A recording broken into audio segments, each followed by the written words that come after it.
Hi everyone. So this is one of the weirder panel sessions that I've moderated. I'm sorry to my panelists that can't all fit on the stage. But we'll see how it goes. We're just going to ride with it and see what happens. So please bear with us. Anyway, so this is going to obviously be in the analytics track, and we're talking about programmatic out of home. We're doing a bit of a deep dive into, what programmatic out of home is, how we can kind of get to grips with it, and what are the opportunities that are afforded within programmatic out of home. So let's kick off with introductions. So my name is Lindsay Roundtree. I'm head of content at Wirecorp, and Wirecorp is a kind of a holding company for a number of trade publications in the kind of ad tech, martech, direct to consumer, and gaming sectors. So on to you guys. Chris, let's start with you, please. Can't see any of you. Yeah, so I am here. Chris Waterman from Vista Media. Yeah, stand up when you talk. Chris Waterman from Vista Media. That's very awkward. Hello,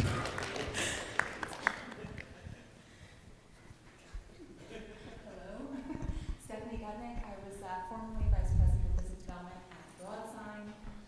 If you don't know where I am next, you'll find out very soon. But in the meantime, anything that James says, I will agree with. So confused.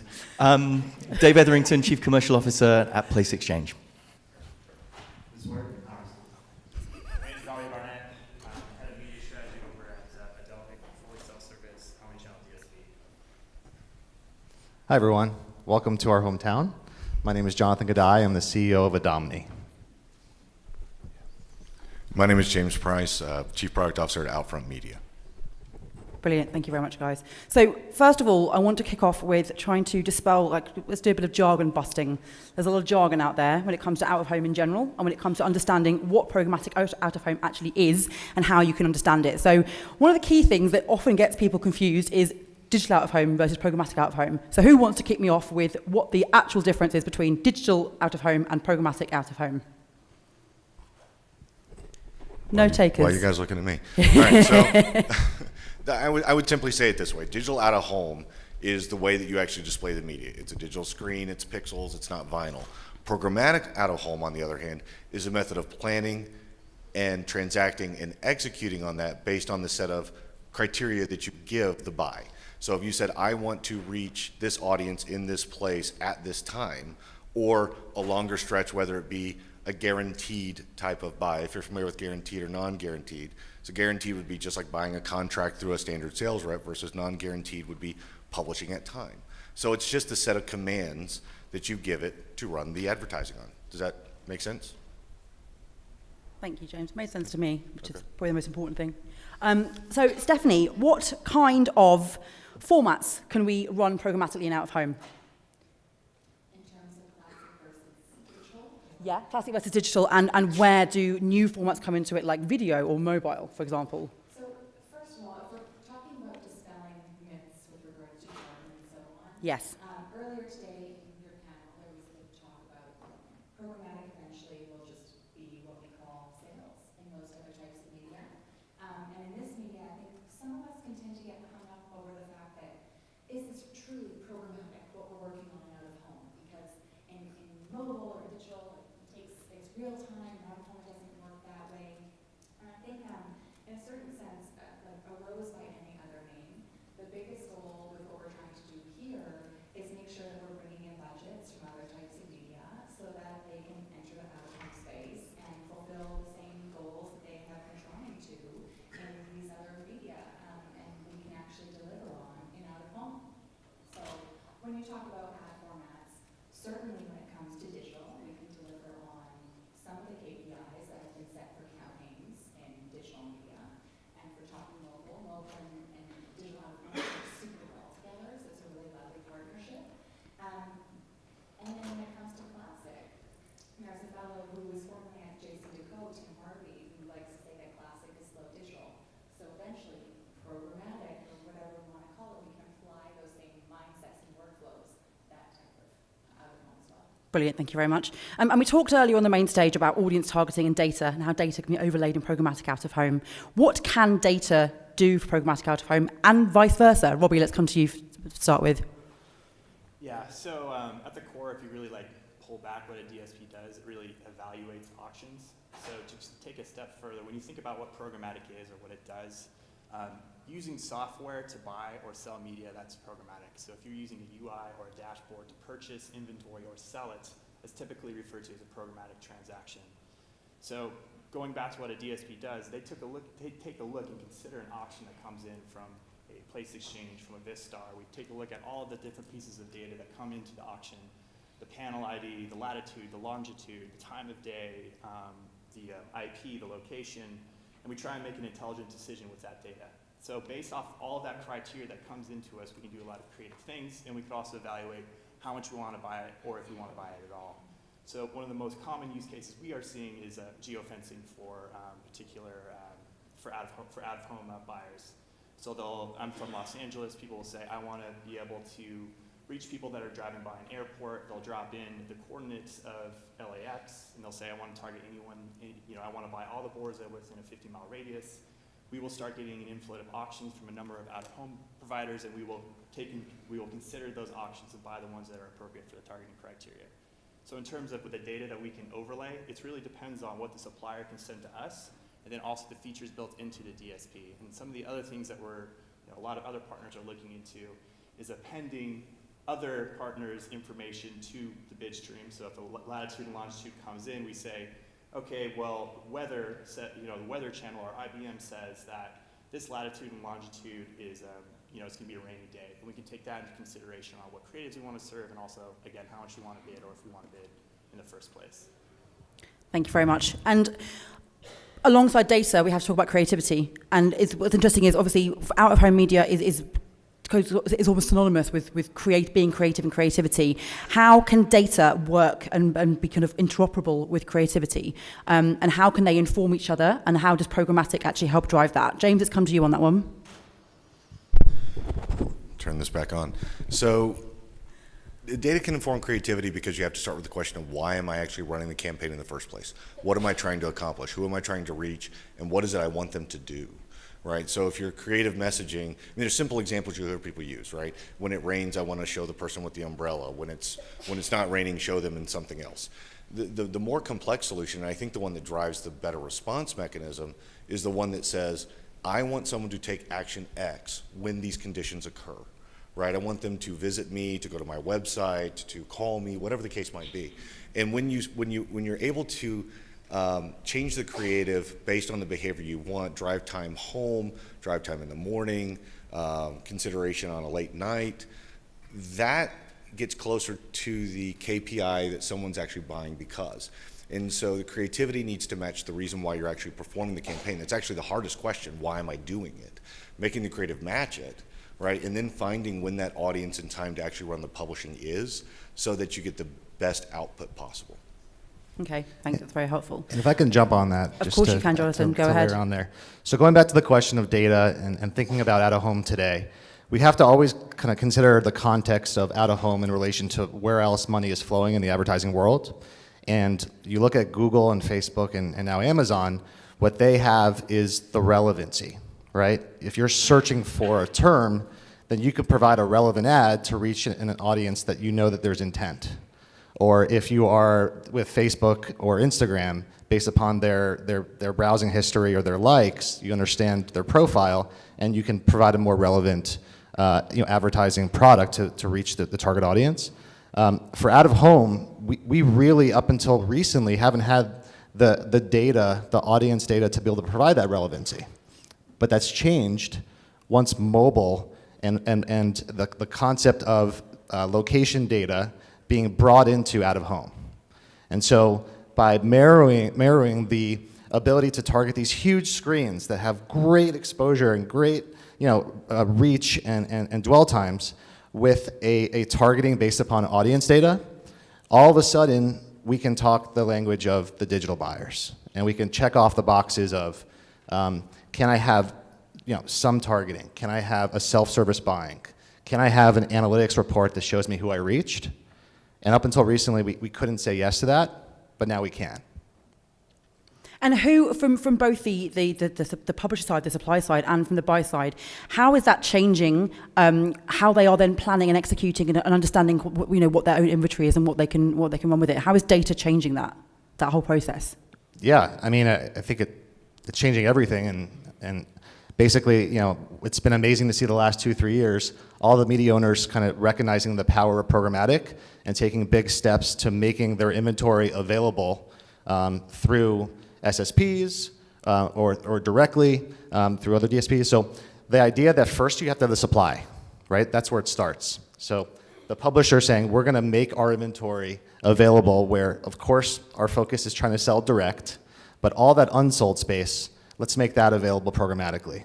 And then the second is buying platforms, DSPs, exchanges that actually make it able to, like Facebook and Google, launch a campaign in a self-service way, or have a managed service capability where now all of a sudden these digital screens are actually addressable. And so both the buy side and the sell side have, in the last couple of years, really evolved. And we're at the early stages. Now it's about letting the rest of the digital media buying community know this is possible.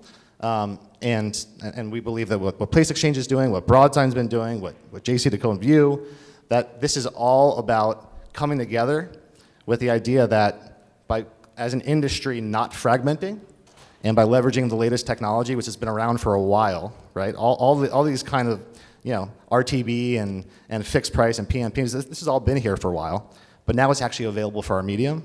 So it's really exciting.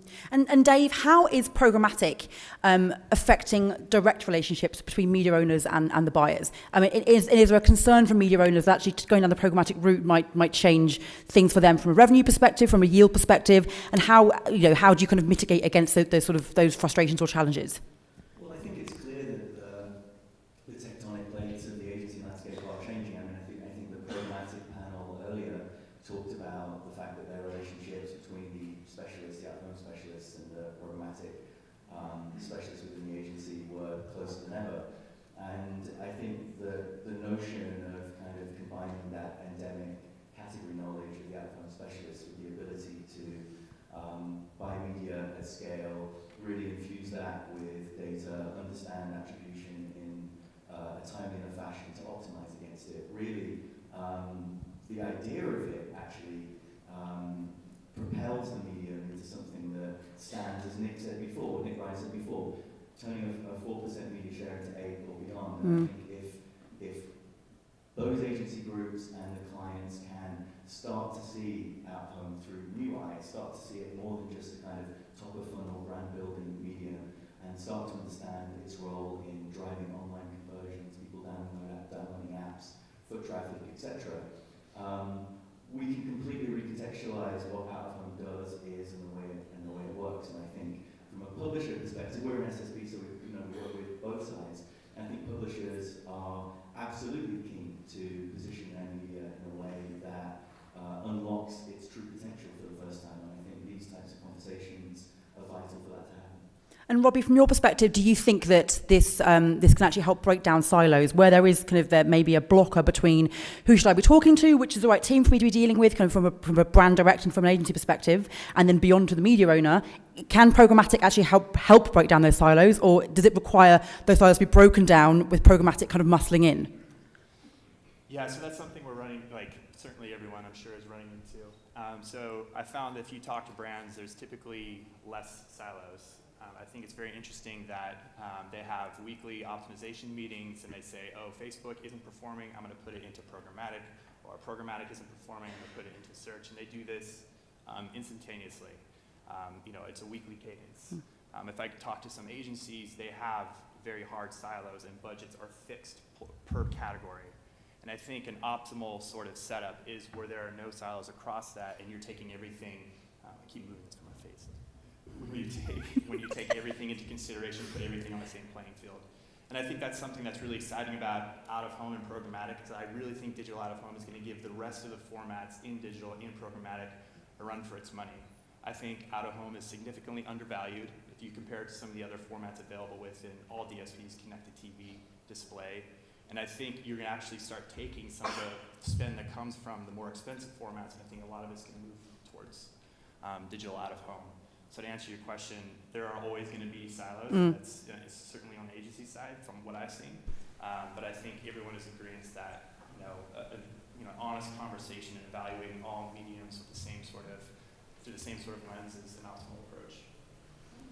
You absolutely can. So when it comes to the changing relationships, both with brands and their agencies, with brands and publishers directly, with agencies and publishers, and all the different platforms in between, definitely it's important for us to all kind of hold hands, kind of like what we're almost doing, so you're trying to get close to each other. That's what I was going for when I put the chairs on stage, yeah.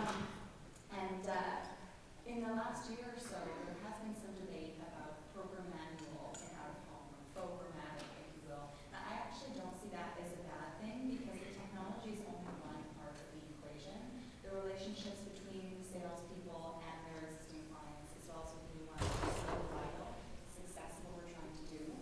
That by working more closely and being open to the change that's going on, we are able to add that value and hopefully, as we saw this morning, increase the CPMs that we're currently dealing with so that we can have a bigger piece of the pie in that sense. There's one of my favorite quotes by Warren Buffett is, price is what you pay, value is what you get. That's how I justify buying my wardrobe. But it's also how I look at our space, and it's on us to really show the buyers what value they're getting from out of home, be it through a programmatic workflow or dealing directly with salespeople. And hopefully we can not worry about what our CPMs will do to each transaction, but increase them and also increase the value that they're getting in terms of delivery on the KPIs. And speaking of silos, I mean, I don't think it's talked enough about the power of SMBs and how Google and Facebook have cracked that, and they're generating so much of their revenue because they have an easy-to-use platform, because they have the support, because you can put your credit card in and you can buy. So a lot of the focus is on the big brands and the big agencies, and obviously there's a tremendous amount of money flowing there. But think about also on the other side of the pond when it's as easy to book a hotel room as it is to buy a digital out-of-home campaign. They're out there. There's what we believe latent demand that by unlocking those, that's what fills these boards, that's what drives up the CPM, and that ultimately also causes the static boards to be converted to digital at a much faster rate. So I think that's also an important point that SMBs, we shouldn't forget about them. Yep. You know, one thing I think that keeps coming up in different ways that has to be well understood is value, right? So you heard Dave mention it in terms of transacting. You heard Jonathan mention it earlier. Robbie mentioned it with his comments. Is that comparative value not just to other media, but value to the actual end brand's goals, right? So they're going to look at it and say, I have lots of data that say when I ran this ad on mobile apps, here's what came out. I can track these things. It's like a warm blanket. I feel all snugly at night with my data, and I can hold it up, right? The issue is out of home. If I think to the presentations we've seen so far today, discussions of yesterday, there's a perception issue, a complexity issue, how do I reach them issue, and we're tackling all of these at the same time. But in order to really make the connection with the client, whether it's through programmatic or not, right, is a value equation. In order for programmatic to be beneficial, you have to get the value across. And value can't be something that says it's more efficient, quote unquote, therefore it's cheaper. The value is what the value is, regardless of the method of transacting. You could say it's actually not cheaper by virtue of the fact that you can shift budget back and forth between different mechanisms, right? So it in of itself should not be something that's looked at as an arbitrage, right? It should be something that says, based on the capabilities we bring, the value of the media is the value of the media to drive the output you want. And I think that we have to go and educate people on that value because they've heard the talk track of search or mobile and app or cross-device on web, and you can just keep naming it. We have to really educate folks as to what that is and what it can drive for them. Yeah. I might as well just jump in, but I think you're right on your ideas. I think that's one thing that, with all of the digital buys that are buying and have been buying on this stuff, that, really celebrating the value of out of home and not, celebrating that, this is a high impact format that now can be reached with data. And, as those teams on the agency side start to collaborate a lot more, both sides are, leveraging each other's skills with data on the programmatic team, and then on the out-of-home teams, really, educating those teams on, why this format's been so successful for so long. I just add to both of those points. I thought it was interesting earlier thinking about how programmatic can be the element that allows for an omni-channel buy. Thinking about, I think it was Casey that said that consumers consumers don't see screens, they don't see different channels. They sort of move effortlessly through screens and devices, and that's what omnichannel is about. And I thought it was interesting to hear him say that the CPA for him wasn't about what out-of-home did or what CTV did, it was across the whole media mix and understanding how out-of-home contributes to that, not just on its own, holistically, is a really interesting place for us to go. And it brings us to a place where we're now able to talk about out-of-home in that category, right? So we're actually, by transacting it programmatically alongside other digital media, we can now attribute something towards it that's not just kind of an isolated CPA or an isolated target, whatever that might be it reach, be it frequency, whatever. So actually, we are able to bring them all in one place. And is that, you know, is that what advertisers are asking for? Are they understanding what this can now deliver for them? I mean, it's what we built Place Exchange on. I mean, you know, our whole sort of raison d'etre was to make the media, make out-of-home, sort of normalise its vast diversity and make it look and feel and operate and be executed in exactly the same way as mobile and online within a buy-side platform. We don't want to silo it, we want to bring it into the mix. And that's what we built our business on. And from our standpoint, from our viewpoint, absolutely this is what buyers want. They want to see how to reach audiences en masse and the kind of aggregate results, not just in particular silos. So I would say yes. And I'm interested to hear from all of you, because we have a selection of companies up here that very much represent the sort of the future of out-of-home as it pertains to programmatic and as it pertains to kind of new delivery and execution. And we talked a lot about it wouldn't take much to move the needle and actually see growth in out-of-home, and it could be programmatic that is the answer to that. I want to know what's the goal here? Is the goal to make all out-of-home programmatic? Is the goal to kind of to make it a majority programmatic? Is the goal to actually make the open marketplace kind of the bigger thing? So once the direct inventory is done, we have enough remnant inventory that can actually mean that we always have a really good fill rate. What are we trying to achieve? I'll just go along the line. Chris, I'll start with you.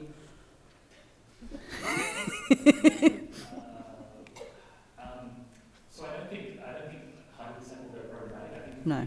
we look at the trends of what's happening in digital. You know, probably 80% right now is now flowing to programmatic pipe. There's always going to be an element where, you know, because of creative formats, because of big strategic executions, you know, it just technically can't happen.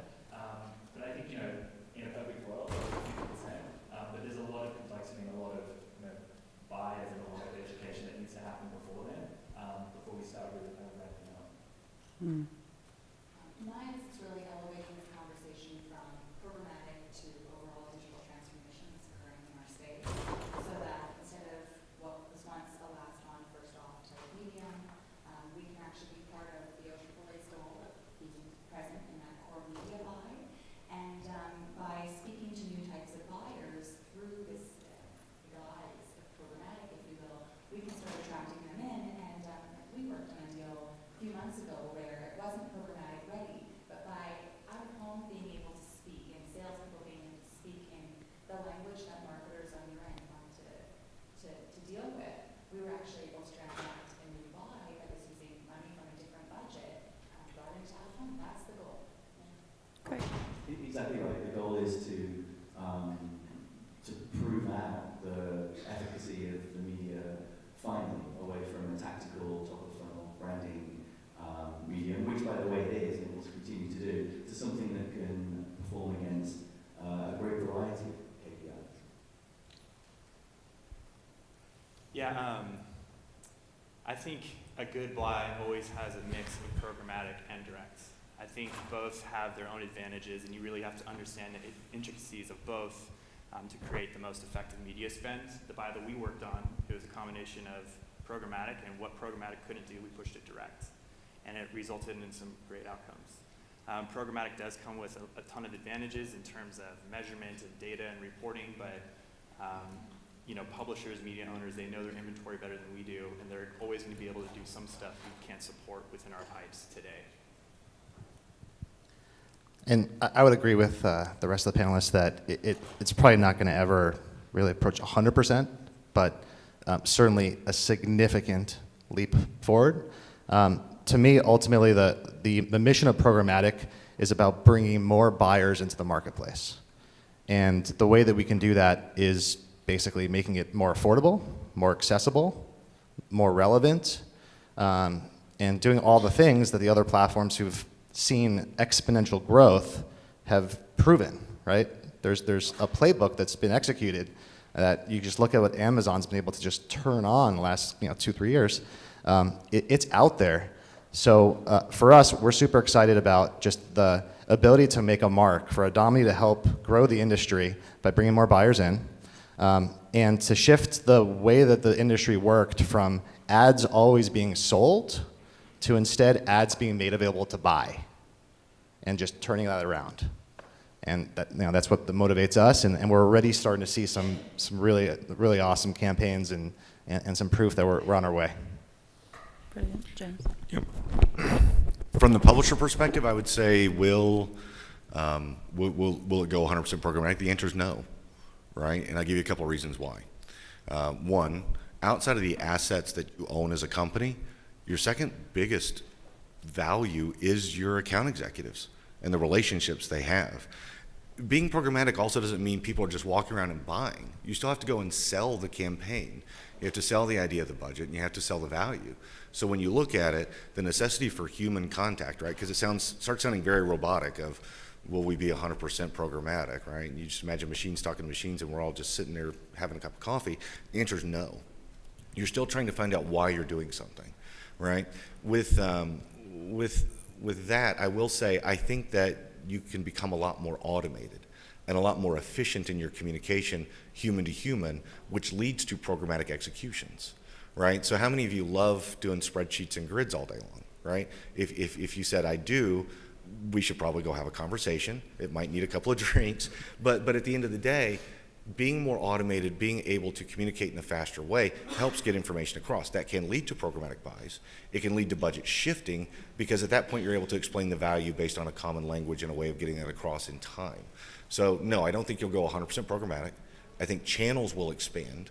Automation and buying opportunities through a UI or self-service or whatever the case might be will expand. But I think that the relationships matter just as much in the future as they do today to the buying community, because you have to go explain that value and the expected output from it. So I see an evolution, I see channel expansion, I see dollar expansion, but I don't see a negation of any kind of relationship. In fact, I see the relationships getting even tighter in order to understand what the goal is. Yeah, in the world that I live in, which is a fully programmatic world, this is an argument that's gone on since the age of programmatic, which is, does programmatic mean that we'll like lose all sales teams? And the answer has always been no. And actually, if you think of what programmatic is, it is an automated media buying tool, basically. It just means that those salespeople will actually be able to spend more time focusing on building those direct relationships. And arguably, because of programmatic, those relationships have got stronger. And we've seen it in every other channel that has become programmatic, and there's no reason at all why out of home can't go the same way. And we can't forget maybe the biggest force that hasn't been brought up until now, and that's just millennials, right? Digital natives.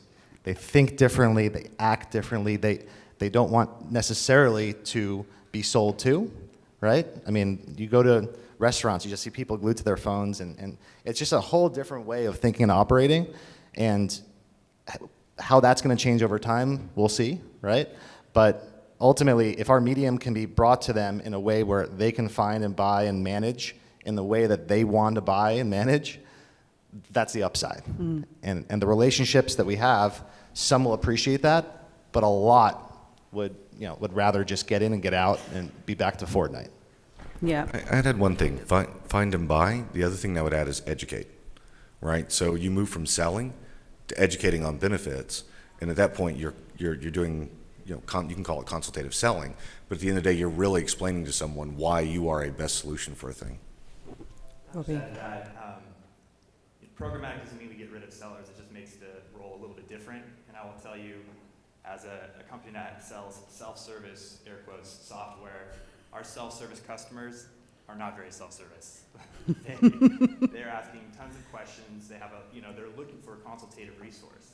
And I think programmatic it's a real opportunity for sellers to embrace what it can do, so you can do consultative selling, because that's what we see. The customers that stay with us are the ones where we're able to provide that consultative resource. Excellent. And we are running out of time, but I just want to quickly kind of go through and get a perspective from each of you on what you think the next big thing is. What is the next big thing in programmatic specifically, not necessarily in technology more broadly, but in programmatic that will drive the out-of-home channel forwards? I'm going to do the other end now, so James, will start with you from the media perspective. Yeah, I think it's not a technological solution at all. I think you have to go through education and value creation of the media, especially as compared to the rest. Not necessarily us versus them, but it has to be, here's where we fit and why, here's what we drive, and that has to come across as a very natural story with a ton of data and case studies behind it. That enables the programmatic execution of shifting the dollars, because now you understand why you're moving the dollars and what your outcome should be. Great, thank you. Jonathan? Kylie Jenner. I think that's a fair answer, actually. That's all that's required. Yeah. Kylie Jenner. Social media, millennials, automated buying, a world of convenience, feeding into the me economy. If we can crack those, if we can bring that in and have out of home not look and feel like something else, we'll win. And it's going to take some time and obviously a lot of education, but that's what what we think will move the needle for the industry is making sure that Kylie Jenner and the people like Kylie Jenner that follow Kylie Jenner that are living in that world can appreciate what we have to offer. Yeah, so education is coming up again. Robbie? Yeah. I think measurements, if we stay focused on that, there's a lot of interesting advances that are happening now to really show the value of programmatic and just media spend in general. If we're able to button up measurement, keep hammering away at that, I think it's going to make everyone's lives easier. I think it's going to cut through a lot of the noise, because make no mistake, for the people that don't have a ton of experience on the other side of programmatic, the other formats, there is a ton of noise. And solid measurement attribution is what's going to be able to cut through all of that and ultimately, guide dollars into the most efficient format. Great, thank you. Dave? I think there are so many things to be excited about programmatic at home, digital at home, the fact that it is a credible alternative, immune to many appeals that play traditional digital at home, fraud-free, 100% viewable, brand safe. But if I had to pick one kind of driving factor that I think we should all be excited about, it would be premium video. Allowing brands to kind of tell their stories in the physical world where consumers spend 70% of their time. I think it's going to be the game changer. Who buys premium video? The TV team, video team, the out-of-home team? Hopefully all of them. Like I said earlier, I think the tech is just one portion of what we're getting at here, and it's the easier part of the equation. I'm most excited about working with the salespeople in out-of-home who have made sure that our industry has gone through how many amazing quarters of growth consecutively. So we owe them a lot for where we are at today. And in the same token, we owe them the opportunity to really advance and learn about the rest of the media landscape and how they can continue to build their roster of clientele and work with them in a consultative fashion that really allows our space to continue to grow, hopefully at a more increasing pace. But that opportunity, I think, is fantastic. Hopefully for the salespeople in the room, you see this as a wonderful occasion to learn about other types of media and how amazing out-of-home is when it's applied with all of them to make campaign. Great, thank you. And finally to you, Chris. Yeah, so I don't think there's any denying that the tech works. I think that's pretty evident. I think the one thing that's most excited is giving more data and more measurement solutions to these digital buyers that have been spending for, let's say, give or take 3 or 4 years already, but helping them, ramp up and increase their investments through data, through measurement to demonstrate the value. Brilliant, thank you very much. Unfortunately, we are out of time. We might have time for a couple of quick questions if anybody has any questions.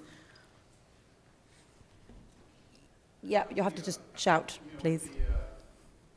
What was said this morning and programmatic the same way mobile and digital world does, how do we keep from ending up in a place where 10 cents of every advertising dollar, reaches the consumer by adding layers and layers and shares on top of the media platform?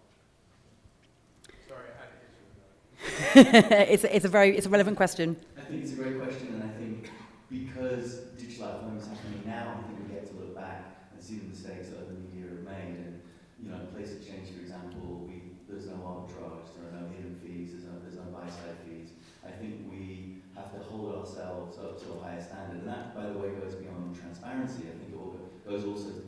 privacy and use of data in public space. So I think we are actually uniquely positioned because of this time we're in, launching this new platform, this new approach.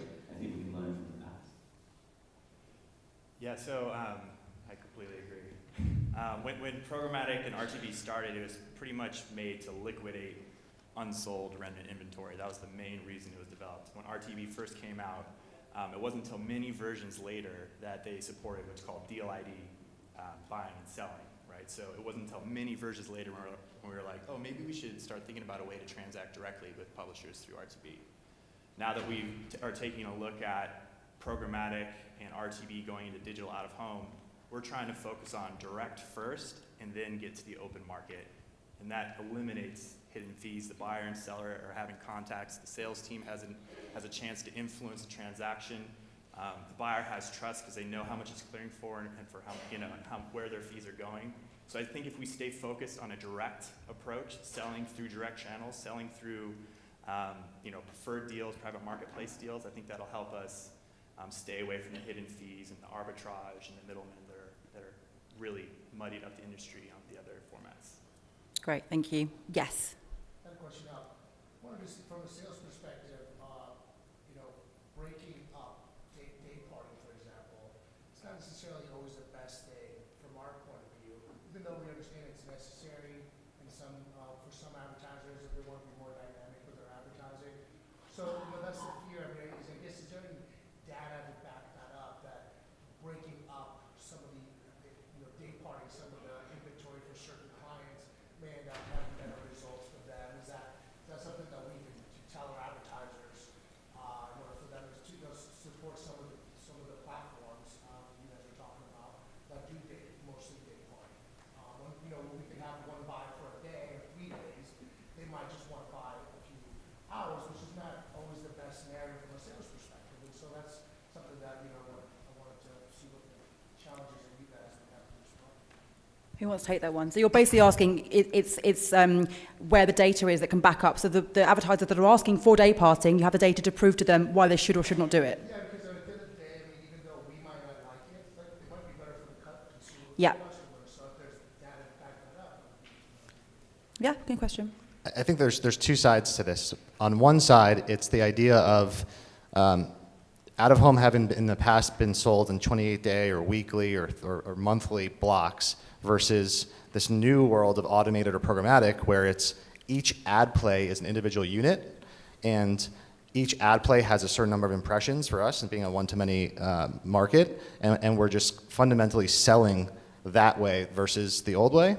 And going back to relevancy, right? If we want to maximize relevancy, the coffee shop wants to put their ads up at between 5 a.m. and 9 a.m., right? They don't want to advertise from 10 p.m. till 4 a.m. So there's all sorts of scenarios that they're just not buying today because they don't have the ability to drive that relevancy.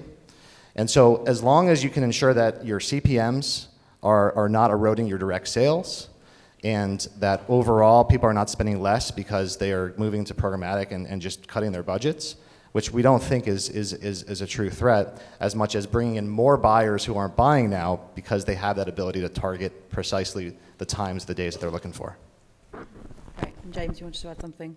Yeah, and jump on with a couple of thoughts. So one is, don't laugh. I mean, asking them why or what their don't laugh or what their assumption is as to why they think that day parting is valuable is a really good question. I'll give you a quick scenario. So talking to a QSR. Said, I want to run breakfast ads from 6 a.m. to 9 a.m., whatever the case is, in this market, right, to get people to pull off to one of my locations. Well, why do you think that someone is driving along thinking about breakfast and stopping off? So, well, because it's breakfast time. So, okay, what if I could show you, using data, that actually you might also want to advertise in the evening time, or that the shift changes based on the traffic in the middle of the day tells you you should be actually not advertising just in the morning. You should be advertising at night saying, tomorrow morning, don't worry about breakfast, stop by and see me. Oh, in the middle of the day, you've got shift change workers where you should be running in the middle of the day too. Well, shoot, at that point, just buy the whole day, right? I mean, what are you gonna really cut out of the mix? So when you think of it, it's not just you have to be careful someone's not trying to be overly efficient If that makes sense, like, well, I'm going to cut this back so much, I'm going to save lots of money. And the answer is, you save too much money, you're not going to make any money, right? So what is it you're getting after? I want to drive people to me. What kind of people? These kind of people. Great. Those kind of people are in these places at these times doing these things for these reasons. Don't shortchange yourself. So in the name of efficiency for the transaction, let's not give up optimization and outcomes. And so can anyone present you with one piece of concrete evidence? I would say probably none of us can, because it's very situational. What I can say is asking that question of clients when they want, I only want A to B because I'm assuming something, go back to root and say, well, really, let's think about how this plays out throughout the day or throughout the week or throughout the month. What is the best thing so that I make you as a client happy so that you come back and not only renew or buy more, you know, you're going to increase that campaign, you're going to take it across, you're going to use a case study, whatever the case is. Does that help? And I guess that would be part of the education that we Yep. provide for clients as well. Yep. Because we already do that, but we want them to buy more a day, not going to do it at nighttime and 24 hours. Yeah, but you have to disabuse them of the notion of why do you think that one thing's a good thing, right? And don't use me just to test an idea, right? I'm afraid we're out of time, but I hope that's been insightful. Again, it's very much only scratched the surface, so there's always a lot more to delve into. But I want to say thank you very much to my panelists, James, Jonathan, Robbie, Dave, Stephanie, and Chris. Thank you.